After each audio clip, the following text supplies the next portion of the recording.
Everyone, कैसे हैं आप सभी लोग। Welcome to the fill form and my name is Ayush and आप यहाँ पे हैं फिल फॉर्म पे। और आप देख रहे हैं जैसे कि हम लोग ने लास्ट यूनिट पढ़ी हुई थी। जैसे लास्ट यूनिट फर्स्ट यूनिट का हम लोग ने जो टॉपिक पढ़ा हुआ था वो था हमारा प्लानिंग प्रोसेस प्लानिंग का प्रोसेस ऑफ प्लानिंग।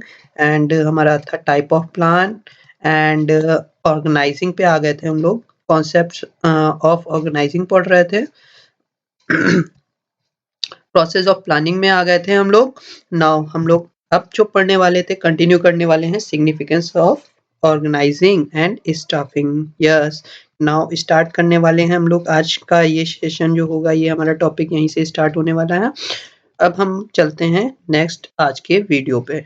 गो शुरू करते हैं। Welcome to the Philoform and you are here in Telegram channel and WhatsApp group and Instagram channel, always available in our description box. Go and touch with. Now अब हम लोग बात करने वाले हैं कि हमारे जो भी हमारे चैनल्स के यहाँ पे चीज़ें हैं वो हमारी फ्री रहती हैं। ठीक है, जैसे फिल फॉर्म हमारा फ्री एप्लीकेशन अवेलेबल है प्ले स्टोर पर। 100% फ्री क्लासेस होती हैं, नोट्स होते हैं, 5000 प्लस एमसीक्यूज अवेलेबल हैं अभी तक की। और नाउ हम लोग बात करते हैं यूजीसी नेट एंड जेआरएफ की। तो यहाँ पे हम लोग जेआरएफ पे हम लोग बच्चों को बताते हैं कि हम लोग जितने भी चीज़ें हैं हम लोग जेआरएफ को मोटिवेट करके चलते हैं। फिर यहाँ पे सेट और नेट दोनों की तैयारी कराई जाती है। यहाँ पर हम लोग सेकंड पेपर जैसे कि हम लोग का है मैनेजमेंट, हम उस पे डिस्कस करेंगे जो कि हमारे यहाँ पे मिलने वाला है। मैनेजमेंट की free classes, notes, books, PYQ, MCQs and live classes, doubt session, ये एक्सपर्ट फ्री टिप्स भी होंगे। और आपके लिए जो भी पॉसिबल होंगे वो पेपर 1 एंड पेपर 2 जितना भी होता है हम लोग यहाँ पर आपकी फैसिलिटी के लिए हम लोग फ्री ऑफ कॉस्ट अवेलेबल रहते हैं। पेपर 1 जैसे कि आपको पता है कि वहाँ पे भी तैयारी पेपर 1 की हमारे गोस्वामी सर कराते हैं और पेपर 2 की तैयारी हमारा मैनेजमेंट में और भी होती है। जैसे कि मैं मैनेजमेंट के लिए करा रहा हूँ, अदर भी सब्जेक्ट स्टार्ट हो चुके हैं हमारे 10 जैन से। ओके, तो जाएं और ज्वाइन करें। हम डिस्कस करते हैं फर्स्ट। हमारा जैसे हर वीडियो में रहता है कि हम लोग को 10 यूनिट्स पता होनी चाहिए। ये हमारे लिए बहुत ही इंपॉर्टेंट डिस्कशन होगा कि हम लोग इसको डिस्कस कर लेते हैं कि हमारी management, organisational behaviour, human resource management, इस फाइनेंशियल स्टेटमेंट एंड मैनेजमेंट जो कि हमारी फोर्थ एंड फिफ्थ यूनिट होती है। Statics management, consumer and industrial buying behaviour, statics and management, international business, entrepreneurship development. ये हमारे 10 यूनिट्स की बात हो गई।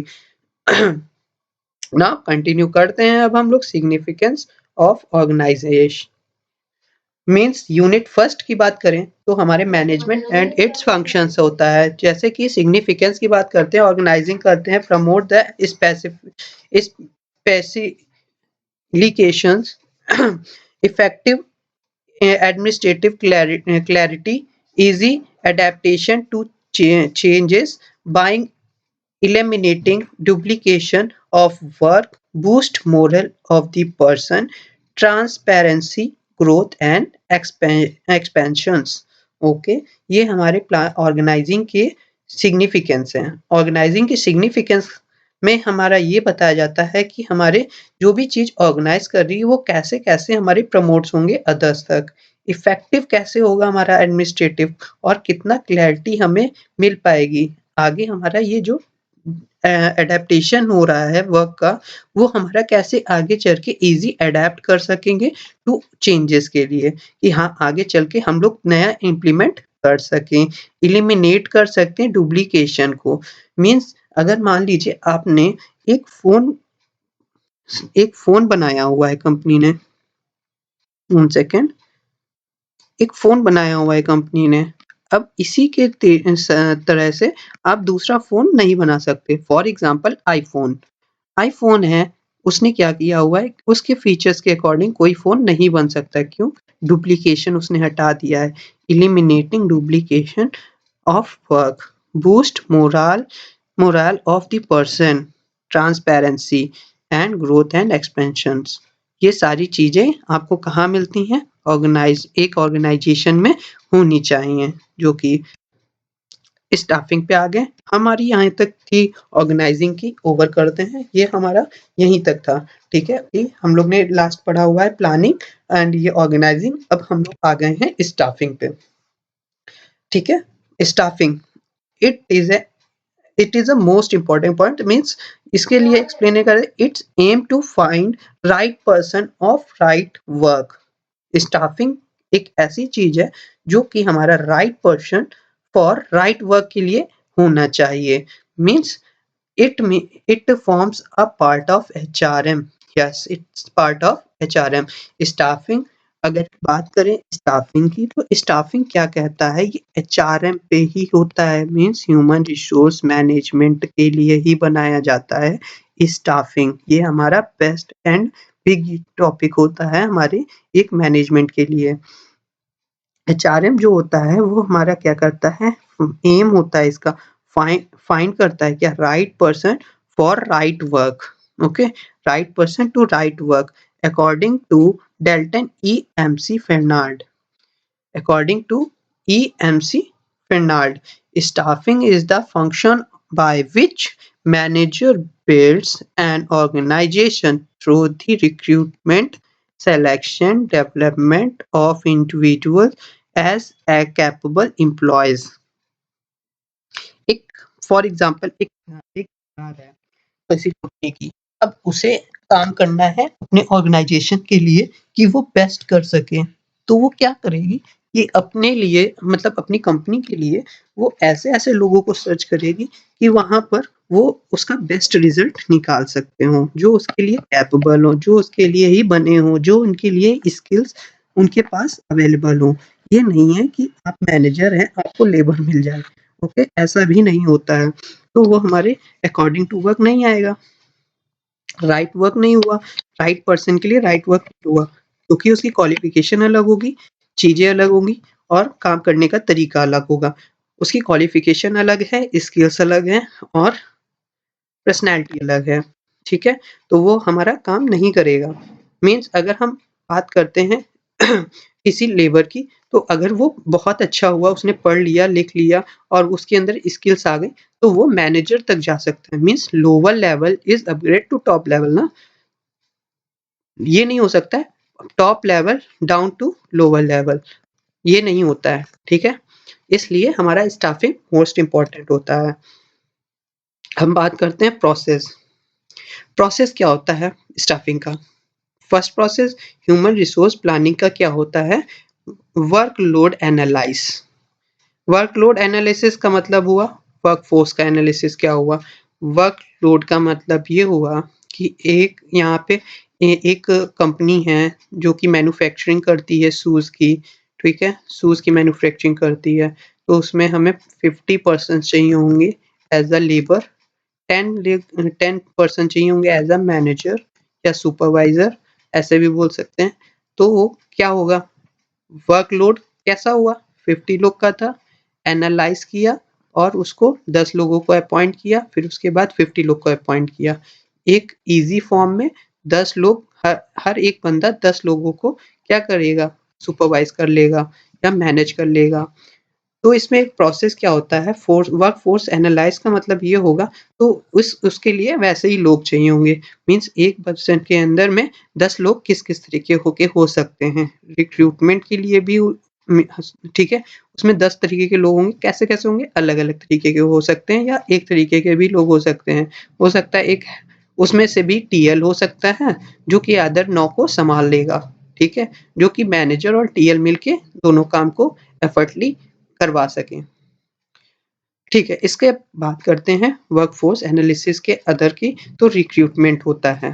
पहला प्रोसेस क्या होता है, रिक्रूट करना होता है, जैसे कि 50 लोग हो गए, 50 प्लस 10 60 लोग हो गए, तो 10 लोगों को अलग से बुलाया जाएगा, 50 लोगों को अलग से बुला करके इनको रिक्रूट किया जाएगा, ठीक है? और इनको इनको प्लेस कर दिया जाएगा। सिलेक्शन, सिलेक्शन प्रोसेस में ये होगा, इन 50 में से मान लीजिए 100 लोगों को बुलाया गया, 100 लोगों में इसमें से 50 लोग सेलेक्ट किए गए।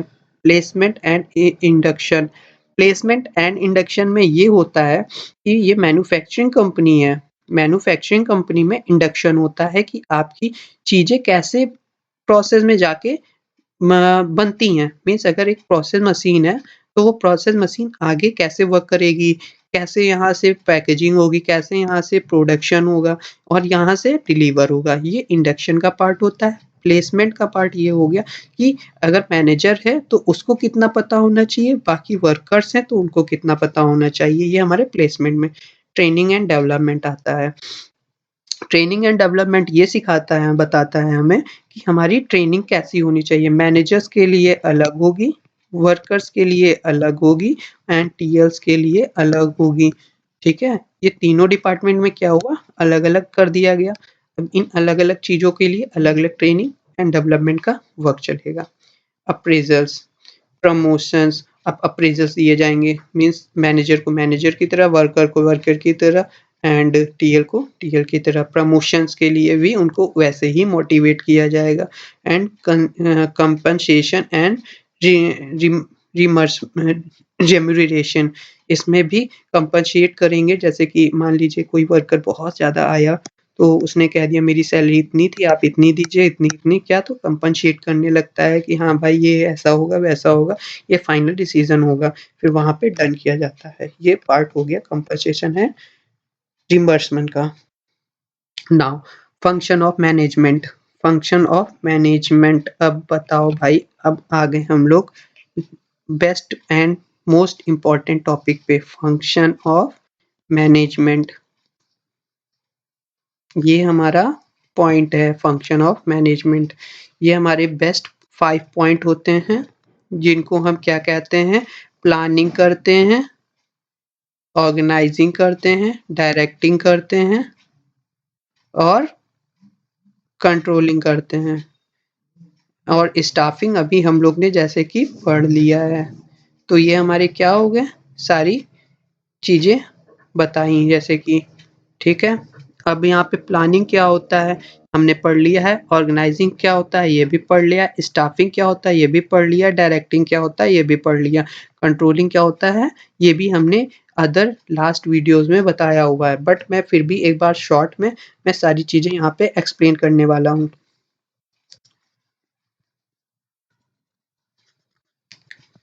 Okay, so planning.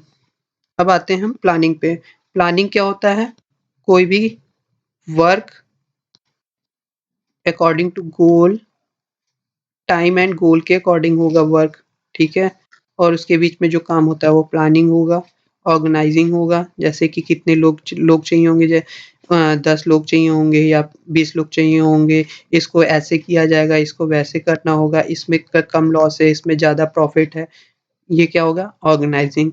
स्टाफिंग क्या होगा, स्टाफिंग में हमने जैसे अभी लास्ट में अभी पढ़ा है, एचआरएम का पार्ट होता है स्टाफिंग। अगर 10-50 लोग हैं तो 50 लोग को कैसे काम कराया जाएगा, डायरेक्टिंग कौन कितना काम कैसे कहाँ कब करेगा, कंट्रोलिंग कौन किसको कंट्रोल करेगा, मैनेजर करेगा, सुपरवाइजर करेगा या टीएल करेगा। ये हमारा क्या हो गया, एक कंट्रोलिंग पावर हो गई। नाउ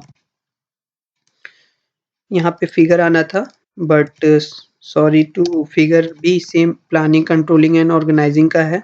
अगर आप चाहते हैं तो यहाँ पे नॉर्मली आप गूगल करके भी देख सकते हैं। नॉर्मल से होते हैं, प्लानिंग कैसे होती है, ऑर्गेनाइजिंग कैसे होती है, वो आप एक बार डालेंगे फंक्शन ऑफ मैनेजमेंट तो वहाँ आपको गूगल पे जा करके ये सारी चीज़ें एक्सप्लेन एक्सप्लेन क्या मीन्स एक डायग्रामेटिकल फॉर्म में मिल जाएगी, जिससे कि ईजिली हो सकता है। यहाँ पे सॉरी टू कि मैंने अभी यहाँ पे डायग्रामिक नहीं लगाया हुआ है। ओके, देन यहाँ पे हम लोग फिगर लगाने वाले थे। आपको जैसा भी कभी डाउट होता है, जैसे भी कोई प्रॉब्लम्स आती हैं, आप हमारे व्हाट्सएप ग्रुप पे जा करके या टेलीग्राम चैनल पे जा करके आप यहाँ पे डिस्कस कर सकते हैं। यहाँ पे क्यूज़ एंड एमसीक्यूज़ वगैरह भी यहाँ पे अवेलेबल होती हैं। ठीक है, और आपको हमारा पर्सनल रेफरेंस भी मिल जाएगा आपको। ठीक है, अगर आप डायरेक्ट कॉन्टैक्ट में आना चाहते हैं तो भी आपको यहाँ से चीज़ें मिल जाएँगी। अपना पर्सनल गाइडेंस के लिए मुझे कॉन्टैक्ट करें। ठीक है, और नेक्स्ट हमारी वीडियो होगी, कंटिन्यू करेंगे हम लोग डायरेक्टिंग। ओके, जो हमारा नेक्स्ट वीडियो होने वाला है किस पे, डायरेक्टिंग पे। Okay, thank you. सो हमारे फीडबैक जैसा भी होगा आप लोग हमें बताएं, ज़रूर कमेंट करें एंड लाइक करें एंड चैनल को भी सब्सक्राइब करें। नाउ हमारी ये सारी चीज़ें इंफॉर्मेशन गिवन है, यहाँ से आपको यूजीसी नेट की सारी प्रिपरेशन कराई जाती है। Okay, so thank you that